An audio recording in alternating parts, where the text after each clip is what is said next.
विमल, पोलो, जोबा केसरी, हर पल मनाओ केसरी त्योहार। नमस्कार, माहौल क्या है लेकर मैं राष्ट्रीय दलित प्रेरणा स्थल से हाजिर हूँ। आज संविधान निर्माता बाबा साहब डॉक्टर भीमराव अंबेडकर का महापरिनिर्वाण दिवस है और आज ही के दिन बहन मायावती बीएसपी सुप्रीमो ने ऐलान किया था कि वो नोएडा के इसी जगह पर एक रैली करेंगी। पिछले दिनों 9 अक्टूबर को लखनऊ में उन्होंने अपना शक्ति प्रदर्शन किया था। 2027 के विधानसभा चुनाव का ऐलान 1 साल के बाद हो जाएगा और अब चर्चा ये है कि बहन मायावती अब अपने पुराने रौ में वापस आ रही हैं। पार्टी को फिर से उसी स्तर पर खड़ा करने के लिए अब वो तैयारियां कर रही हैं। यहाँ आने से पहले उन्होंने 2 दिन पहले यहाँ की रैली को रद्द कर दिया।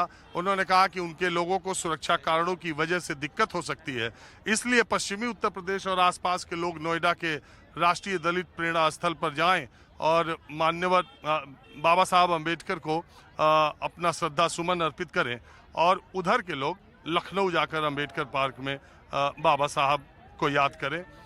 बीएसपी 2027 में उसकी भूमिका क्या होगी। इधर पीडीए का नारा दे रहे अखिलेश यादव प्रदेश में बाबा साहब के परिनिर्वाण दिवस के मौके पर जिले भर में हर जिले में उनकी पार्टी का सम्मेलन, कार्यकर्ताओं का बाबा साहब के विचारों को जानने के लिए संगोष्ठी के कार्यक्रम रखे गए हैं। राष्ट्रपति से लेके प्रधानमंत्री से लेके देश के तकरीबन हर नेता ने बाबा साहब अंबेडकर को श्रद्धा सुमन चढ़ाए हैं।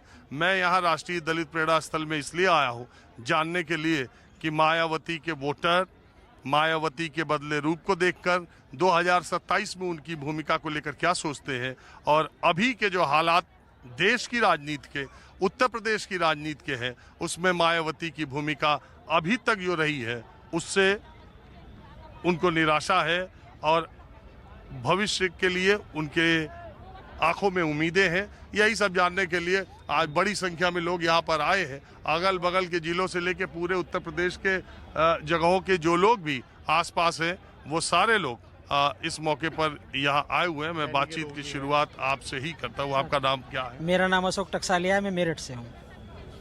बताइए, जो मैंने कहा कि 9 अक्टूबर से मायावती ने, बहन जी ने अपनी ताकत तो दिखा दी उत्तर प्रदेश में। वो जो भीड़, वो जो रेला, वो जो इकट्ठा हुआ, आज का भी था मामला, मान लीजिए रद्द कर दिया उन्होंने सुरक्षा कारणों से, लेकिन लोगों को क्या लग रहा है, उनके लोगों को? मैं साधुवाद देता हूँ न्यूज़ 24 का कि उन्होंने कहा कि 9 अक्टूबर का जो बहन जी का जो रैली थी वो बड़ी सक्सेस रही है और देखिए मजबूत रही है। बहुजन समाज के लोग पहले से ही मजबूत हैं और वो इतने मजबूत हैं क्योंकि बहुजन समाज पार्टी ने ही शोषित, पीड़ित, वंचित, एससी, एसटी, ओबीसी, माइनॉरिटी के साथ सामान्य वर्ग को भारत की मुख्य विचारधारा से, मुख्य विकास की विचारधारा से जोड़ने का काम किया। मात्र एक ऐसी बहुजन समाज पार्टी की राष्ट्रीय अध्यक्ष बहन जी हैं जो सभी को एक भारत के रूप में लेके उसको आगे बढ़ाना चाहती है, एक उसमें पुराना चाहती है। जैसे देखिए, आज तक देखा होगा सभी पार्टियों के मैनिफेस्टो होते हैं, बहुजन समाज पार्टी का कोई मैनिफेस्टो नहीं है। उसका मैनिफेस्टो क्या है? उसका मैनिफेस्टो है, हम भारत के लोग भारत को एक संपूर्ण, प्रभुत्व संपन्न, समाजवादी, पंथ निरपेक्ष, लोकतांत्रिक गणराज्य बनाने के लिए तथा उसके समस्त नागरिकों को सामाजिक, आर्थिक, राजनीतिक न्याय, विचार, अभिव्यक्ति, विश्वास, धर्म और उपासना की स्वतंत्रता, प्रतिष्ठा व अवसर की समता प्राप्त करने के लिए, उसमें व्यक्ति की गरिमा, राष्ट्र की एकता व अखंडता सुनिश्चित करने वाली बंधुता को बढ़ाने के लिए दृढ़ संकल्प होकर आज इस 6 दिसंबर 2025 की इस श्रद्धांजलि सभा में हम बहुजन समाज के लोग दृढ़ संकल्प होकर ये वचन देते हैं बहन जी को कि हम आपके साथ तन, मन, धन, वोट, सपोर्ट और संगठन के साथ पूरी तरह से, जब तक आपको मुख्यमंत्री से प्रधानमंत्री नहीं बना देंगे, हम पीछे हटने वाले नहीं हैं।